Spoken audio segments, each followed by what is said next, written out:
Vamos iniciar orando, agradecendo a Deus por esse momento. Convido a nossa diaconisa Nice. A senhora pode fazer essa oração?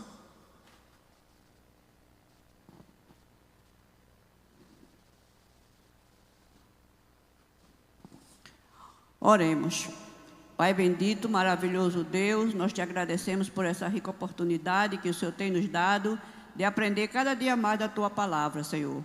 Abençoe nossos professores que têm se dedicado, que têm estudado para nos ensinar. E nós temos aprendido, Senhor, porque a Tua palavra diz que quanto mais a gente aprende, mais a gente tem condições de ensinar. Quanto mais a gente busca, mais a gente te encontra. E é te buscando que a gente te encontra e encontra a paz que a gente precisa.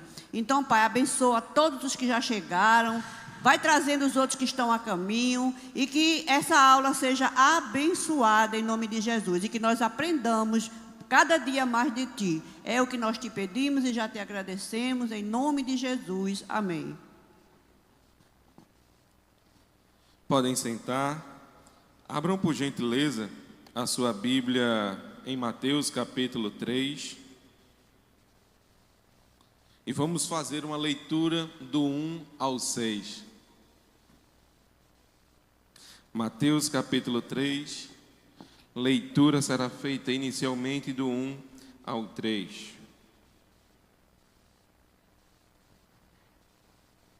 Quem achou diz amém.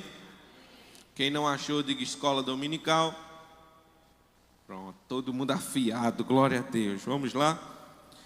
E daqueles dias apareceu João Batista pregando no deserto da Judéia. Pregando aonde, gente? Amém. E dizendo, arrependei-vos, porque é chegado o reino dos... E porque este é anunciado pelo próprio Isaías, que diz, voz do que clama no deserto, preparai o caminho do Senhor, endireitai as suas veredas. E este João tinha a sua veste de pelos de camelo e cinto de couro, e em torno de seus lombos alimentava-se de gafanhotos e de mel silvestre. Então ia ter com ele Jerusalém, e toda a Judéia, e toda a província adjacente ao Jordão, e eram por ele batizados no rio Jordão, confessando os seus pecados. Nós fizemos aqui 3 divisões a respeito desses 17 versículos. Vamos estudar do 1 ao 17. A nossa missão é completar aqui o capítulo 3 e vamos lembrar algumas coisas, alguns acontecimentos que os irmãos já devem ter acompanhado, capítulo 1, capítulo 2. Para a nossa memorização, nós vamos relembrar que antes do início, do livro de Mateus, teve um período de silêncio, um período chamado período interbíblico, um período que a igreja, que o povo de Deus em si, que ainda não era chamado de igreja, não ouvia a Deus. Deus ficou em silêncio por alguns anos. Alguém sabe dizer por quantos anos? Quantos anos? 400 anos em silêncio Deus ficou. Entre o profeta Malaquias e o início do Novo Testamento houve esses 400 anos de silêncio. Nenhuma profecia era registrada, nenhuma nova revelação escrita. E obviamente quando você tem um Deus que se revela, que se faz conhecido, que fala por muitos anos, eu creio que faz falta.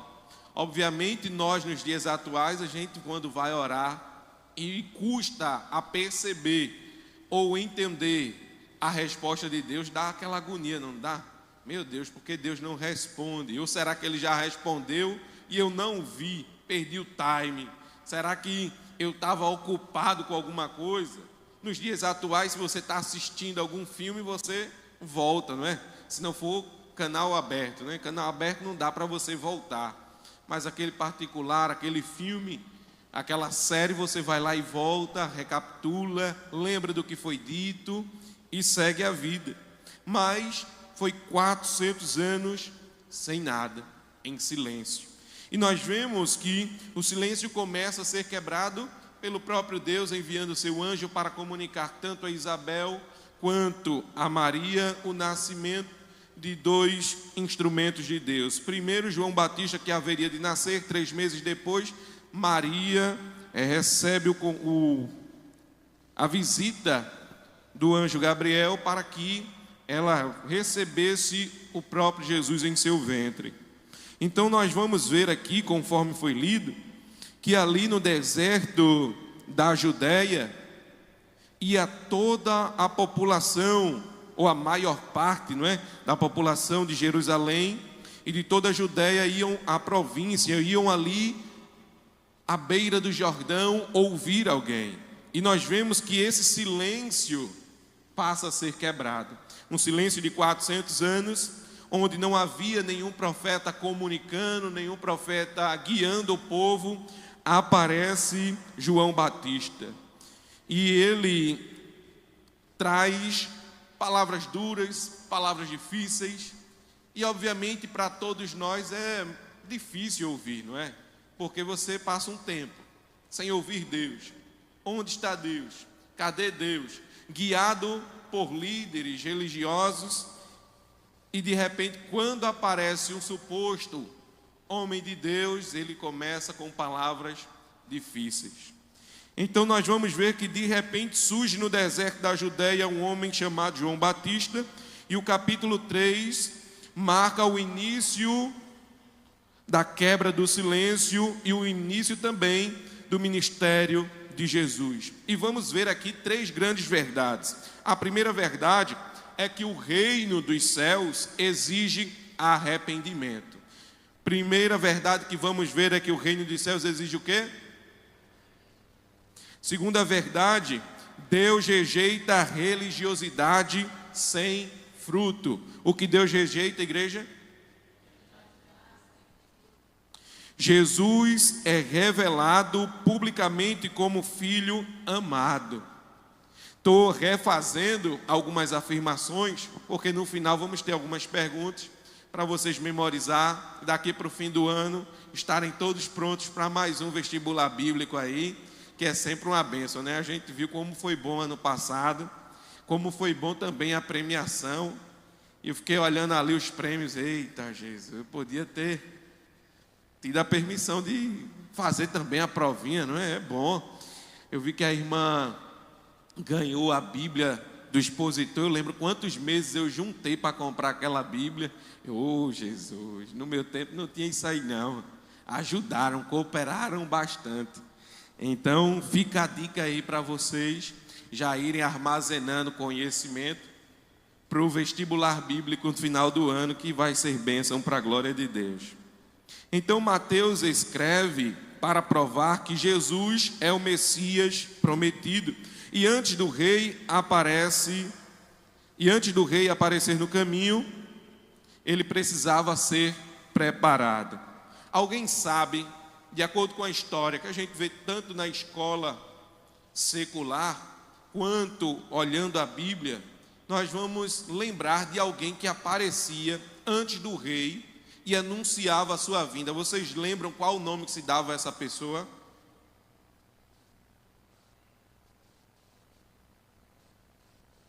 Alguém lembra? Precursor ou arauto do rei. Esse chegava com o estandarte dizendo: olha, o rei está vindo, o rei está chegando. E o trabalho de João Batista é também facilitar a compreensão do povo. Era algo comum antes de começar uma guerra, antes de começar uma batalha, que um país ou outro fosse invadido, alguém saía da sua nação, chegava na outra nação com estandarte dizendo: olha, o meu rei está vindo, é poderoso, é forte e vai vencer o seu povo. Era o que ele estava dizendo. Abram alas para o rei está chegando. Ele estava preparando o caminho. Hernando Dias Lopes diz que Deus não envia avivamento antes de enviar arrependimento. O arrependimento é necessário para que possamos viver coisas extraordinárias diante de Deus. Quando a gente ouve falar o que é avivamento, obviamente que muitos desejam, eita, era bom um negócio desse aqui no bairro, que Deus visitasse cada beco, cada viela, cada rua, que pessoas viciadas, pessoas que estejam aí no mundo das drogas e outras coisas afins, sejam alcançados por Deus, sejam libertos. Mas antes desse avivamento chegar, é necessário que os cristãos, os servos de Deus, recebam o imenso desejo de arrependimento, que quando isso em nós acumular, começa a derramar sobre os vizinhos, parentes, amigos, familiares, e isso passa a alcançar outras pessoas, certo?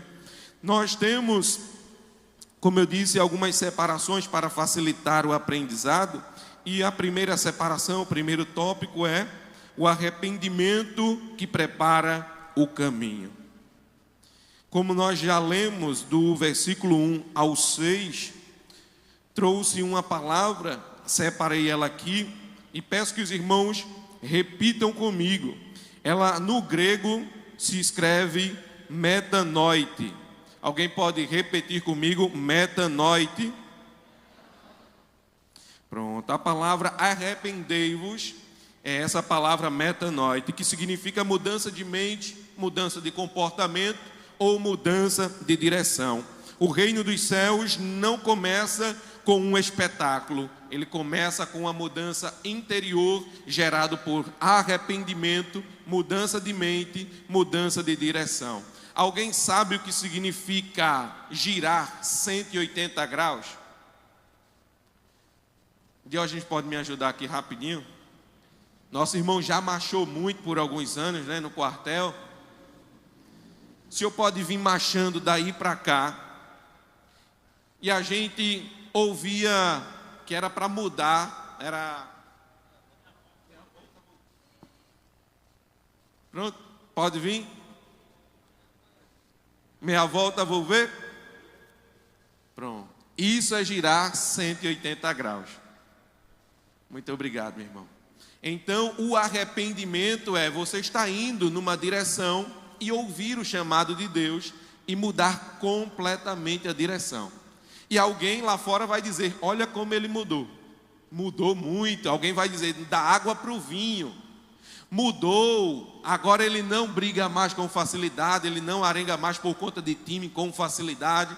E até essas mudanças são notórias, porque girou 180 graus. Isso é arrependimento.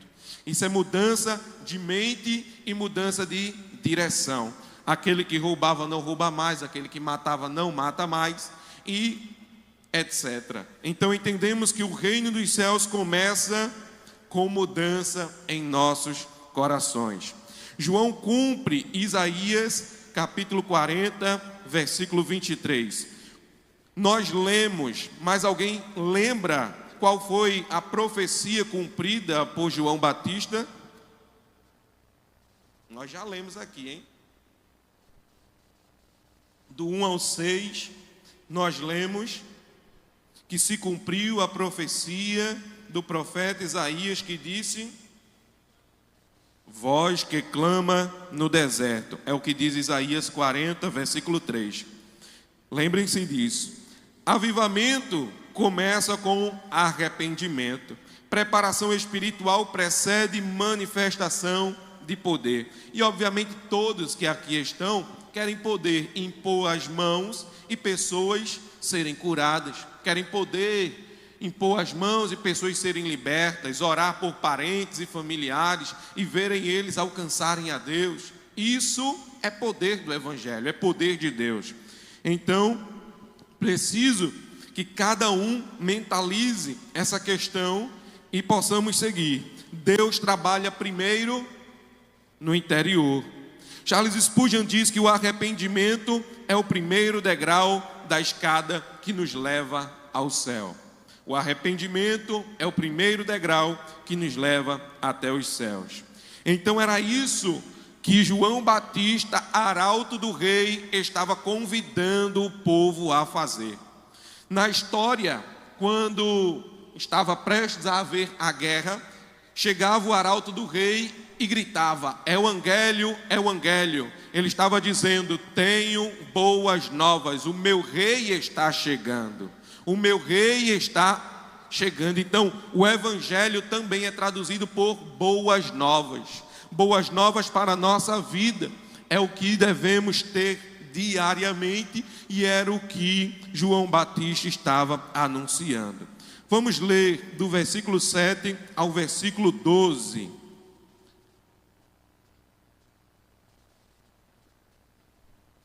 Para quem chegou agora, estamos estudando Mateus capítulo 3.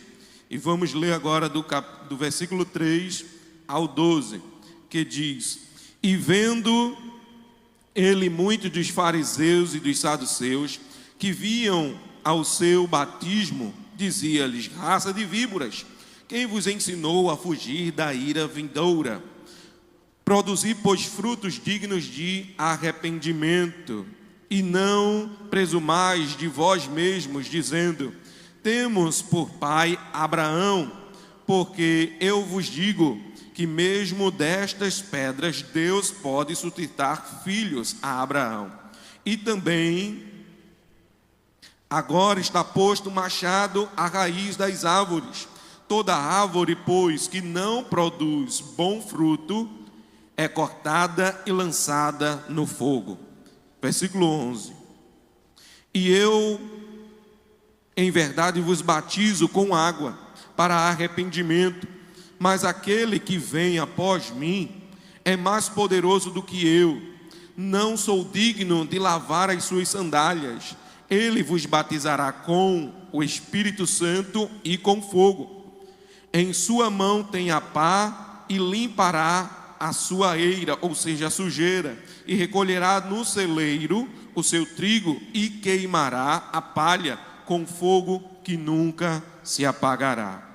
Nós vemos esse trecho e podemos perceber que João está, obviamente, fazendo aquilo que eu disse. Depois de um longo período de silêncio, ele traz afirmações que eram difíceis de ouvir. Arrependei-vos e convertei-vos. Mudar de mente, mudar de coração, mudar de direção. E chamando a elite religiosa de raça de víboras. João confronta os fariseus e saduceus, representantes da elite religiosa. Alguém pode me dizer ou nos dizer o que é que esses saduceus e fariseus praticavam para serem chamados de raça de víbora? Fala mais alto um pouquinho.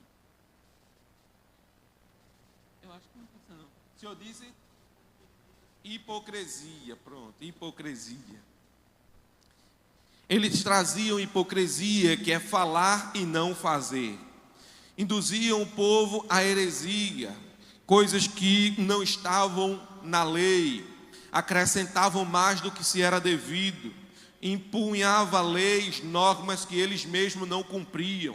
O próprio Jesus, em um dado momento, chama eles de sepulcro caiado, que significa pintadinho, bonito por fora, mas por dentro está podre. Nós vemos muito isso nos cemitérios. Aqui a gente vê tão bonitinho, tão organizado. Os mais modernos agora, né? Cabe ali 10 moradores. Quando a gente chega lá, a gente sabe que dentro não está cheiroso, não está organizado como por fora. E nós sabemos aqui o que serve o exemplo de Jesus.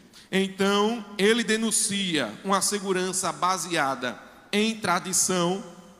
E é o que nós vamos ver no segundo ponto da aula, que religiosidade não gera frutos. O que é religiosidade? É você religiosamente seguir o horário, seguir o padrão, dias de culto, você não faltar um se possível for, mas depois que sair do culto, não viver o que foi ensinado, não viver o que foi pregado, não viver o que foi lido, não viver o que foi cantado. É adorar de boca e não adorar em espírito e em verdade. O próprio Jesus em João 4, ele diz: eis que vem a hora em que os verdadeiros adoradores adorarão o Pai em espírito e em verdade.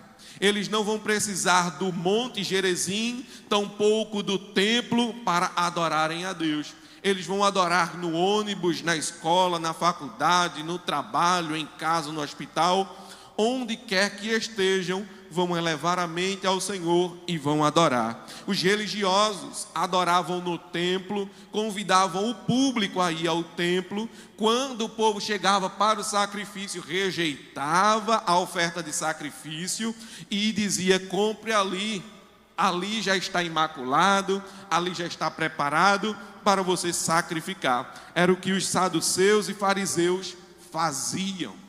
Levava o povo à perdição, ao pecado, ao gasto. Eles iam na casa do público, orava, comia demais, recebia dinheiro do povo, tirava o que era pouco das viúvas. Então, nós vemos que eles colocavam a carga religiosa no povo, no público, mas eles não cumpriam. Se aproveitavam das 613 leis, mas não usufruíam dos 10 mandamentos, que na teoria é mais simples, é mais reduzido. Então, tanta lei eles mesmos não cumpriam, ninguém cumpria, até que aparecia alguém capaz de cumprir toda a lei. Então, nós vemos que confiança na descendência de Abraão também. Nós somos descendentes de Abraão, nós somos filhos de Abraão. E o próprio João, ele abre a boca, depois de denunciar ele, dizendo: o próprio Deus pode suscitar filhos dessas pedras aqui. Até as pedras. Ele estava dizendo: Deus pode abrir aqui uma porteira enorme e trazer muitos filhos a Abraão. E nós estamos aqui como filhos de Abraão, descendentes espirituais. Precisamos entender isso. A aparência sem transformação. Tinha suas vestes diferentes, mas agiam de forma comum, tornavam o santo em algo comum, em algo chulo, em algo podre.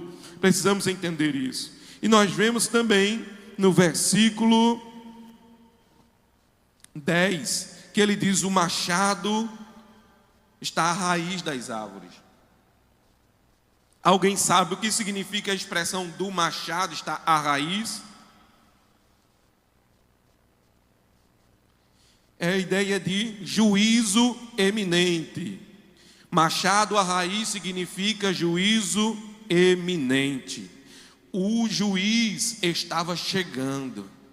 O juiz estava chegando para julgar o seu povo, tanto para abençoar quanto para julgar. E aqui a gente quebra um pouco da atualidade que diz: Jesus é amor, Jesus é bonzinho, Jesus morreu por nós, sofreu nossas dores, nossas enfermidades. Tem gente que crê num Jesus tão bom, que quando ele vê alguma coisa difícil, ele crê que foi só o inimigo que fez, que Deus não pode praticar a sua justiça. Mas devemos entender que na mesma proporção que Deus é amor, Ele é justiça. Na mesma proporção que Ele é bondoso e usa da sua graça, Ele é justo. Então todos nós estamos sujeitos à justiça de Deus. John Stott diz: a fé que salva é a fé que transforma. A mesma fé que nos salvou, que nos deu coragem de levantar a mão e dizer: eu quero Jesus, eu aceito como Salvador, é a mesma fé que vai nos transformar.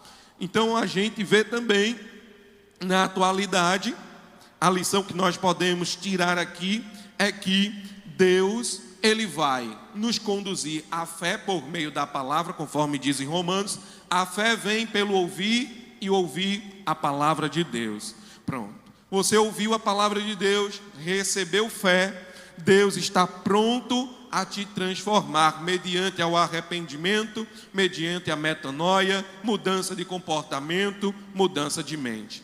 Não é possível se dizer cristão e estar aqui e quando voltar para casa xingar os parentes e vizinhos. Não é possível se dizer cristão e estar aqui e voltar para casa e ter um restante de domingo uma bênção.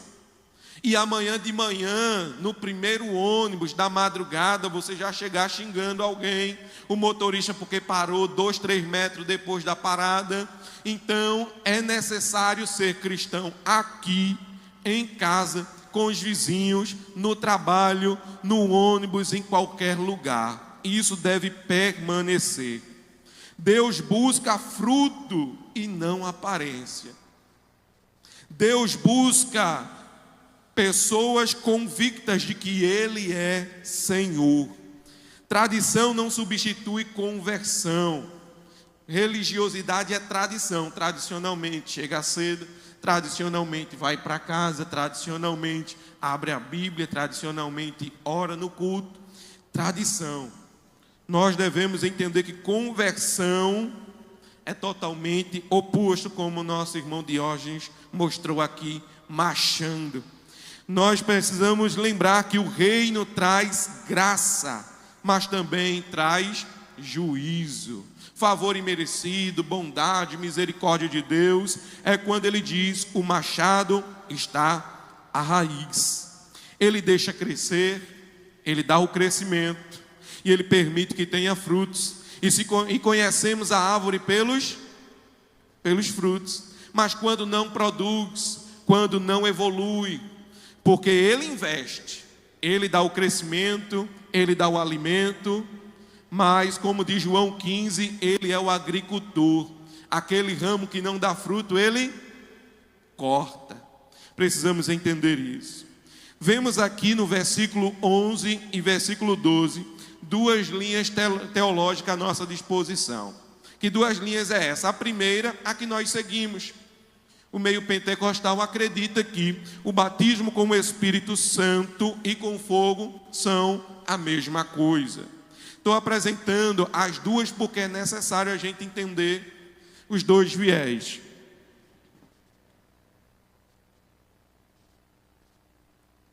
Os pentecostais creem que o batismo com o Espírito Santo é a ideia do tradicional batismo que tinha aqui o tanque, não é? O tanque que a gente descia completamente as águas, era completamente submerso, a ideia é essa, de completamente imerso.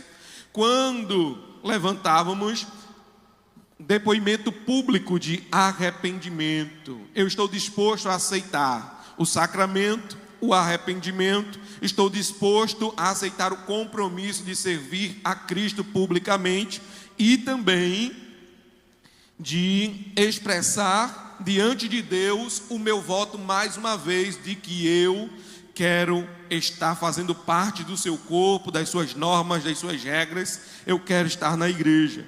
Então, a ideia do batismo com o Espírito Santo é imerso no Espírito, mergulhado nas águas do Espírito, vamos dizer assim. E com fogo é que a ideia que nós pentecostais cremos é que o fogo purifica, assim como purifica o ouro, como purifica a prata. O fogo torna ainda mais limpo, ainda mais separado para Deus.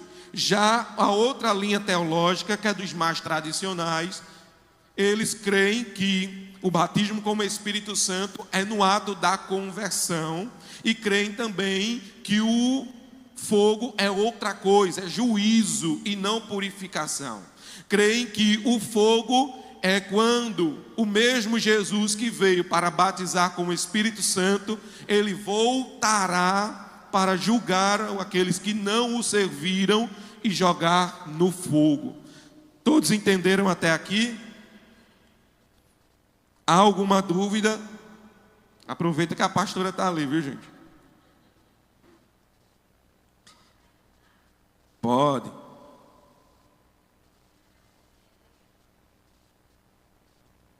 Desculpa, não entendi. Eles são um, Deus trino e uno. Eles são um. O mesmo cordeiro que a gente viu morrer é o mesmo que vai voltar e nos julgar, virá como um leão, não é?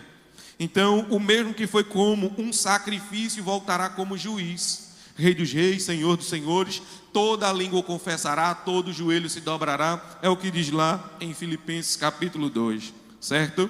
Terceiro ponto, vamos ler do 13 ao 17, o terceiro ponto, nós vamos ver a revelação do Filho amado. Essa eu vou pedir ajuda, viu, gente? Irmão Dinho, o senhor pode me ajudar nessa leitura? Eu vi o senhor de óculos aí preparado, mas ele tirou o óculos para ler, viu, gente?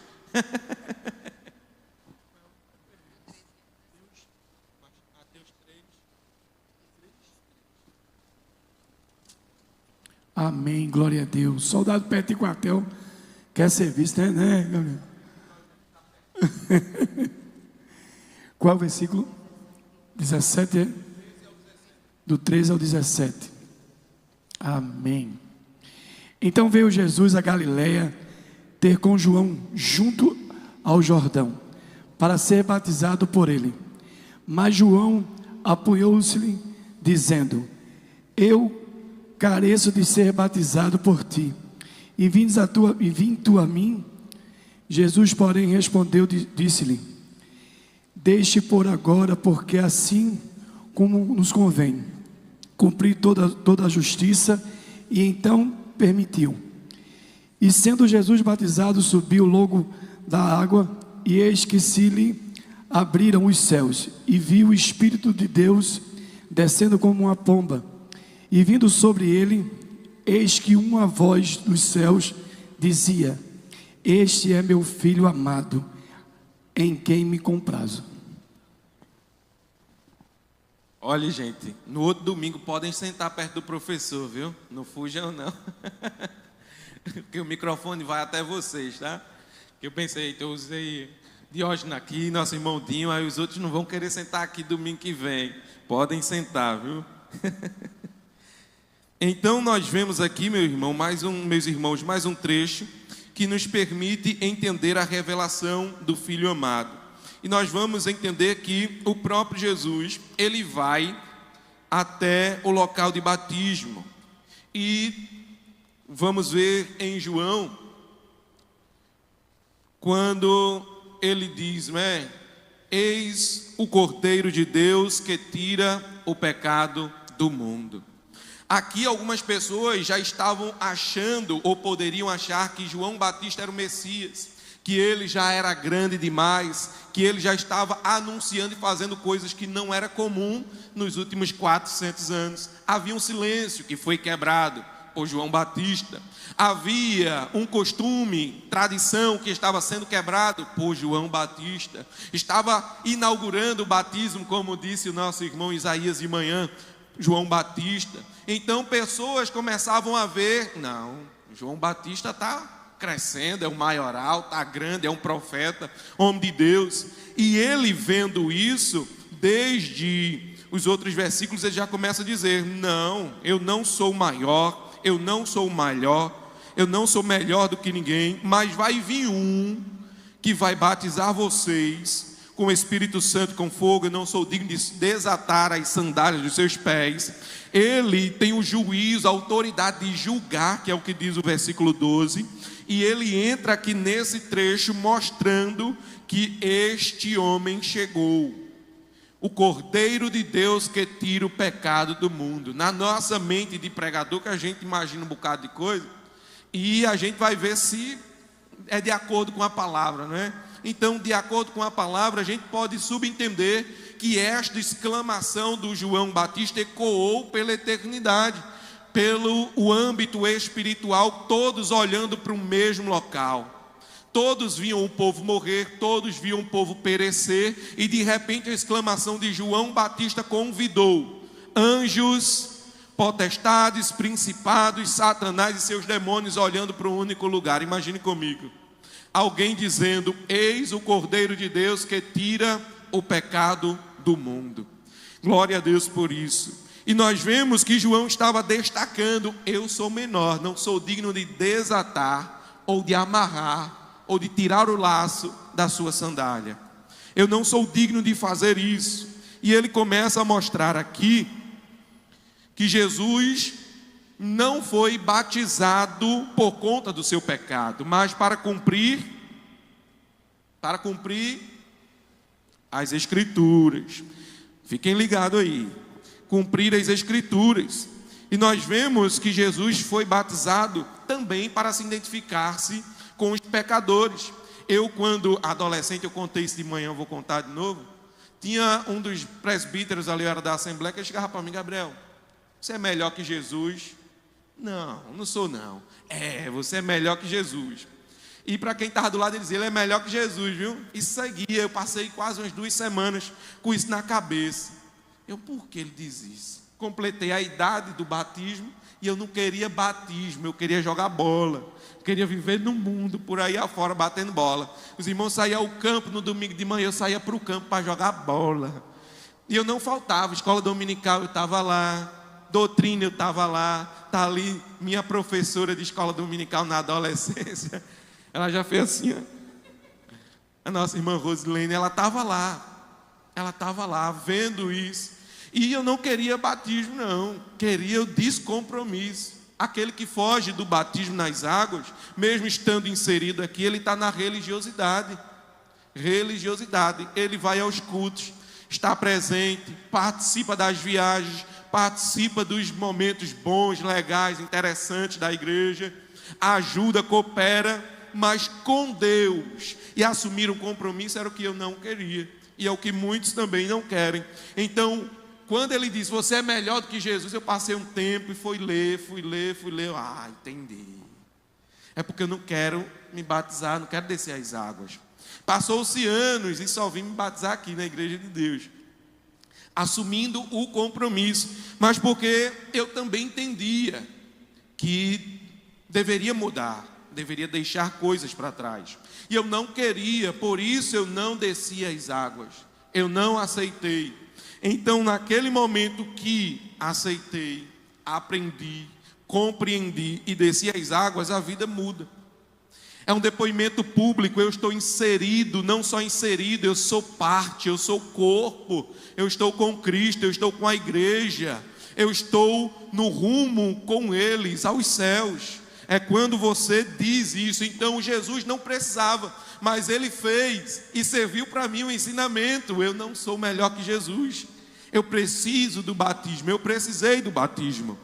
Então serviu também para identificar-se com os pecadores, iniciar oficialmente seu ministério. Depois desse momento, nós vemos que quando se faz a vontade de Deus, você vive a viver num outro patamar. E esse patamar não é só de bênção, não é só de vitória, porque depois do batismo ele foi conduzido ao deserto para ser tentado pelo diabo, jejuando 40 dias. Então, para quebrar também o estigma de pregadores por aí afora, o evangelho não é só melancia, aquele negócio docinho não, viu gente? Tem a parte difícil também. Tem também os caroços para você separar. Tem também os espinhos. Devemos ser conscientes disso.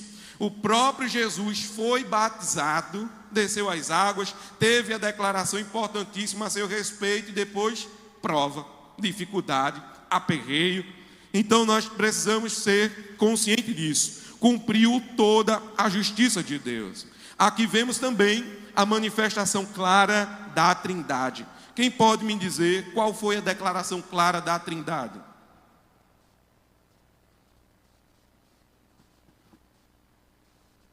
Pode falar, viu gente? Não se empurrem não, dá tempo. Nós lemos, nosso irmão Dinho leu, vocês acompanhou, eu creio. Cri, cri, cri.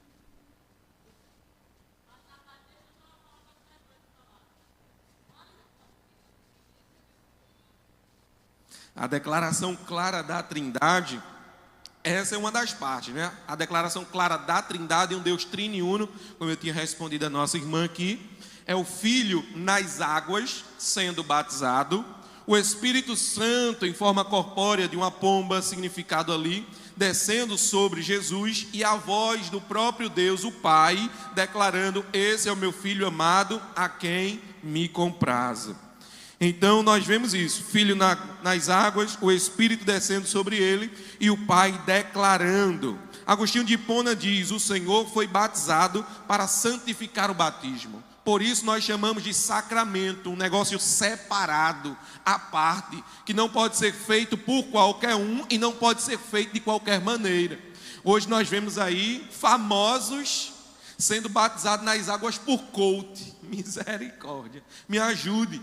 Pessoas não querem estar dispostas a viver a responsabilidade do batismo, não querem ir à igreja porque vão ser vistos como pessoas que querem estar ali em destaque na igreja e procuram um coach, alguém que diz: não, vem cá, eu batizo, vem para cá, eu sei fazer isso, é simples. Você bota uma roupa branca, eu desço você nas águas aqui e acabou-se, está feito o batismo. Não é isso. Não tornem chulo ou simples ou comum o que é santo. Não podemos fazer isso. Devemos lembrar disso. Então, nós vemos que identidade precede a missão. Aquele que desce às águas, assim como Jesus o fez, ele assume a identidade de filho de Deus e recebe a missão de sair. Pode ser para o deserto, ser tentado, pode ser para o jardim para pregar, pode ser na beira da praia, onde quer que seja, ele vai estar debaixo de uma missão. Antes mesmo de sermos chamados filhos de Deus, ele fez isso por nós, para que possamos entender que ser filho de Deus não é simples, não é fácil, porque eu costumo dizer: ser evangélico, ser cristão é a coisa mais difícil do mundo. Mas não é impossível, é real, é totalmente possível para cada um de nós. E nós vemos: eis o meu filho amado, a quem me comprazo. Uma declaração do próprio Deus, afirmando, atestando: aí está o meu filho, aí está o meu servo. Mostrando também para o público que ouviu, foi nítido para o público, ouvindo isso, que João Batista realmente não era digno de amarrar as sandálias, de desatar as sandálias. João Batista não era maior do que ele. Às vezes a gente vê na igreja alguma pessoa que trouxe fulaninho à igreja, fulaninho se converte, entrega a sua vida a Jesus, e ele sai batendo: foi eu que trouxe. Foi eu que trouxe aqui. Aí depois de 1 a 3 semanas, fulaninho está falando pouco, porque está lendo mais a Bíblia, está orando mais. Agora só quer ser, nem fala comigo. Não tem isso? Tem. Agora ele quer orar mais do que todo mundo, quer ser o mais santo. Quando foram falar João Batista: olha, aquele a quem batizasse está pregando, está curando pessoas, está expulsando demônios. João Batista fez: que ele cresça, que eu diminua. É importante ele seguir, é necessário que nós possamos ter essa convicção, essa sabedoria que João Batista teve. Eu não sou maior, eu posso pregar aqui e se converter 40 pessoas. Amanhã eu posso ser o que está sentado orando para que se converta 40, 50, 60 pessoas. Devemos ter essa compreensão. Ninguém é maior do que ninguém. Todo mundo tem sua funcionalidade. Que Cristo cresça, que Ele avance. É para o reino, é para Ele. Devemos ter essa consciência. Para concluir, nesse capítulo nós aprendemos 3 coisas. O reino começa com arrependimento. João Batista chama o povo para o reino, mas para entrar no reino, arrependimento. Religião sem fruto será julgada. Devemos produzir frutos, frutos dignos de arrependimento. Frutos dignos de arrependimento pode ser obras ativas. Alguém olhar a pessoa e dizer: eita, a vida prática desse cristão aí é diferente. Esse aí, como cristão, olha, agora vão olhar para um ou outro e dizer: esse aí como cristão, misericórdia. Esse aí não é crente não, esse daí não é de Jesus não. Diz que é. Não tem isso? Tem, a gente vê no mundo por aí afora. Diz que é da lei, mas não é da lei. Diz que é da lei de crente, como diz lá no interior, é da lei de crente, mas não é. Então precisamos estar conscientes com isso. Outra coisa que aprendemos: Jesus é o Filho amado, aprovado pelo próprio Pai. O capítulo começa com uma voz no deserto e termina com uma voz no céu. Uma voz no deserto, o arauto, chamando o público ao arrependimento, chamando Jerusalém, a Judéia, ao arrependimento. E termina com a voz de Deus diretamente dos céus, dizendo: eis aí o meu filho amado. O deserto foi para preparar, mas o céu é quem confirma. João Batista viu Jesus ser batizado e seguir. E Jesus foi para onde? Para o deserto.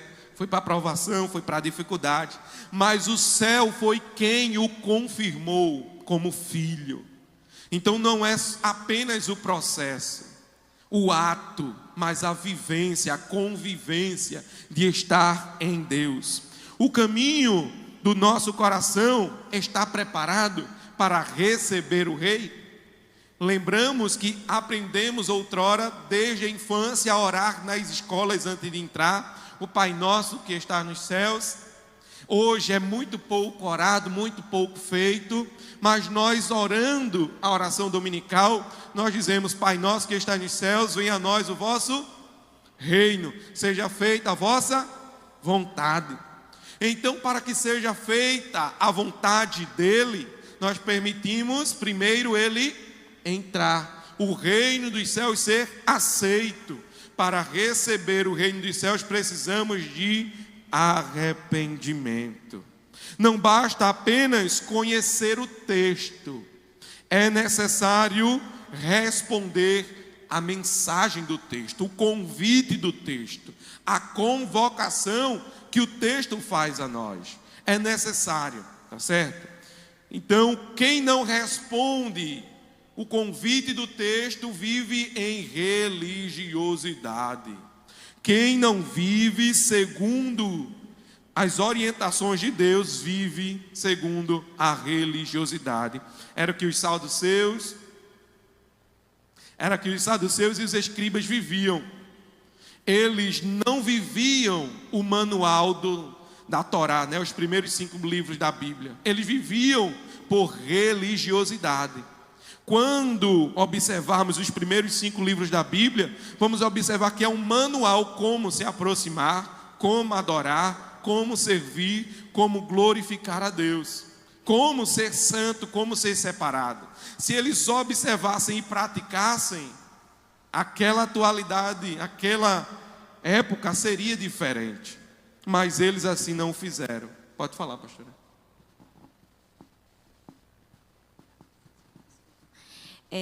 Paz do Senhor, meus irmãos. Se nós percebermos, no capítulo de domingo passado, capítulo 2, o professor Michel, ele desmistificou muita cultura católica que nós tínhamos. Um exemplo foi dos magos que foram visitar Jesus. Nós aprendemos que não eram reis, eles eram magos, astrólogos. Não eram 3, a Bíblia não diz quantidade.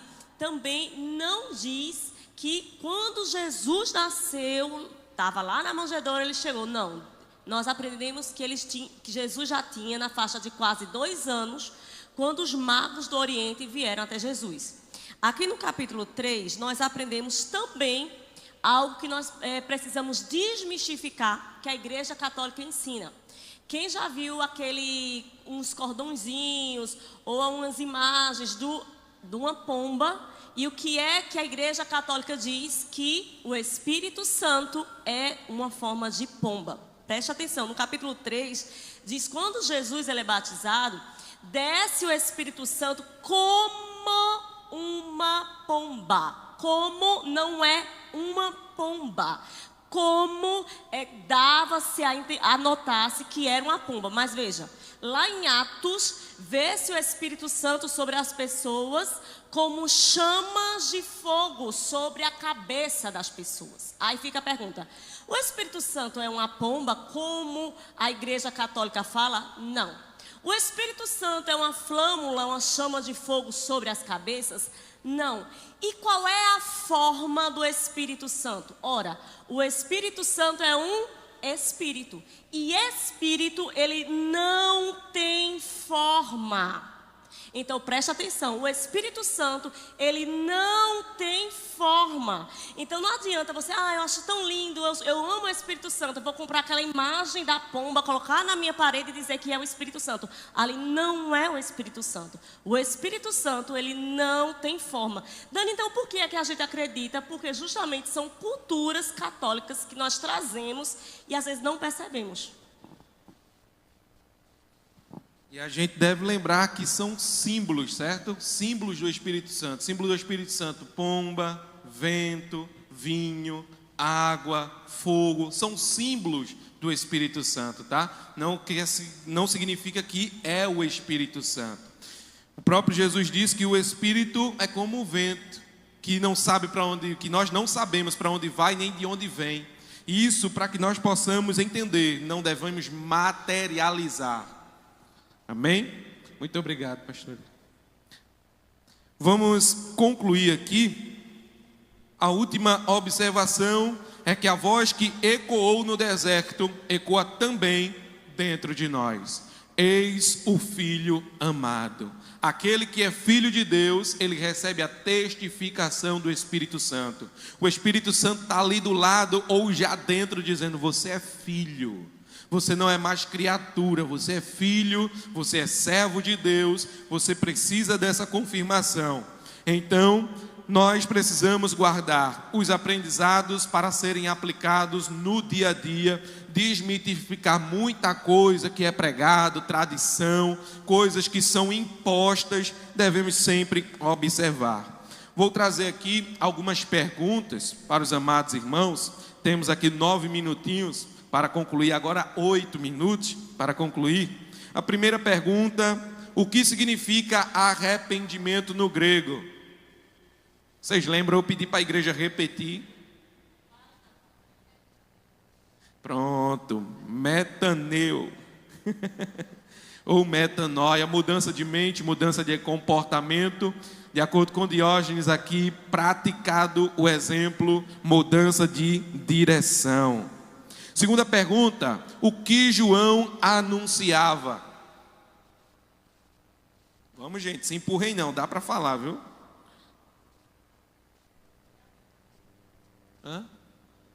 Anunciava o Cristo, a chegada do reino dos céus. Era o que ele anunciava.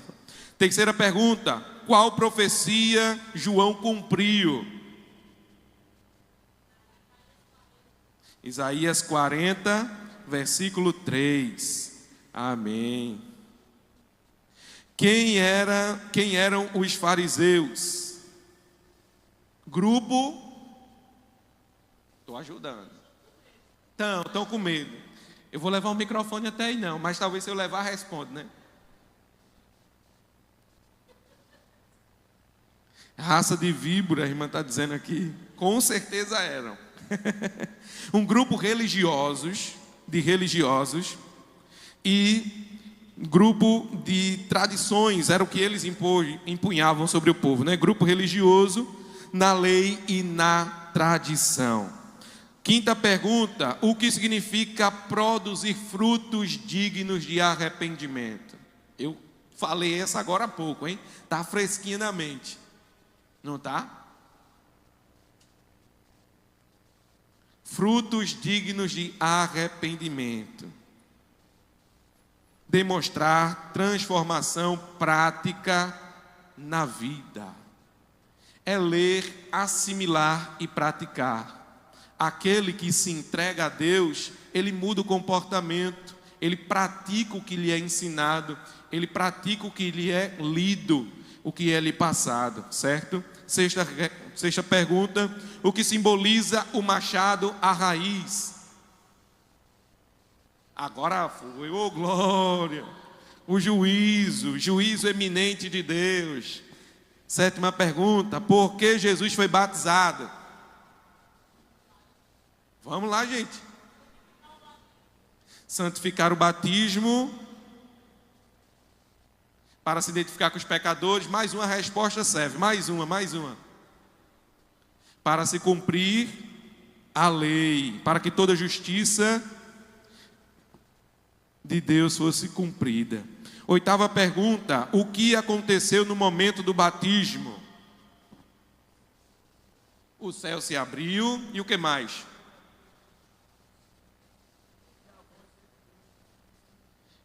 Glória, aleluia. O Espírito desceu como pomba, e o Pai falou do céu. O céu se abriu, o Espírito desceu sobre ele e o Pai exclamou do céu. Nona pergunta: o que o Pai declarou sobre Jesus? Agora é como um coral, muito bom, não é? Um coral ainda desentuado, né, minha irmã? A nossa dirigente está aqui, a líder do coral, dizendo: calma, não está tão bom ainda não, vai melhorar. Este é o meu filho amado, em quem me comprazo. 10ª e última pergunta: qual é a principal mensagem de Mateus 3? Eu enfatizei algumas vezes. E agora? Eu falei daquele que chegava primeiro, antes do rei, e preparar o coração do povo ao arrependimento. A principal mensagem de Mateus capítulo 3 é preparar o coração para o arrependimento através da vinda de Jesus, porque somente João Batista não preparava, ele anunciava quem transformava. Amém? Não adianta nós pregarmos se Jesus não vir. Não adianta a gente pregar se Jesus não estiver para causar o arrependimento. Amém? Todos entenderam? Alguém tem alguma dúvida? Pode perguntar, minha irmã. Com prazo, prazer, felicidade. Esse é o meu filho amado, em quem tenho muita alegria. Mais alguma pergunta? Temos 3 minutos. O Espírito Santo de Deus é uma pessoa? É Deus, isso. Deus trino, né? Espírito Santo, Pai e o Filho. Amém? Entendeu? Mais alguma pergunta? Vamos orar. Convido todos de pé. Vamos agradecer a Deus.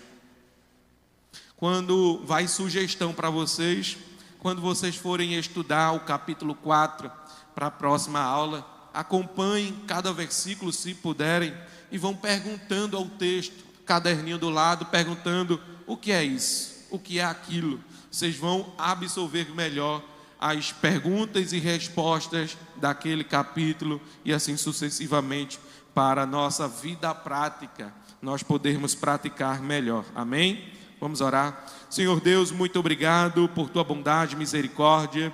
Muito obrigado, ó Pai, por cada um dos teus filhos que aqui chegou. Muito obrigado porque sabemos que foi o Senhor quem trouxe cada um deles. Te agradecemos por tua bondade, por tua misericórdia. Te agradecemos por teu amor infinito, ó Pai, que se revela a cada um de nós. Te agradeço, ó Deus, pela tua bondade sobre os teus filhos que aqui não estiveram, mas que podem ter a oportunidade de estar na próxima aula. Te agradeço por cada professor que tem se esforçado para trazer, ó Pai, a devida orientação e devido ensinamento aos teus filhos. Em nome de Jesus, que a tua palavra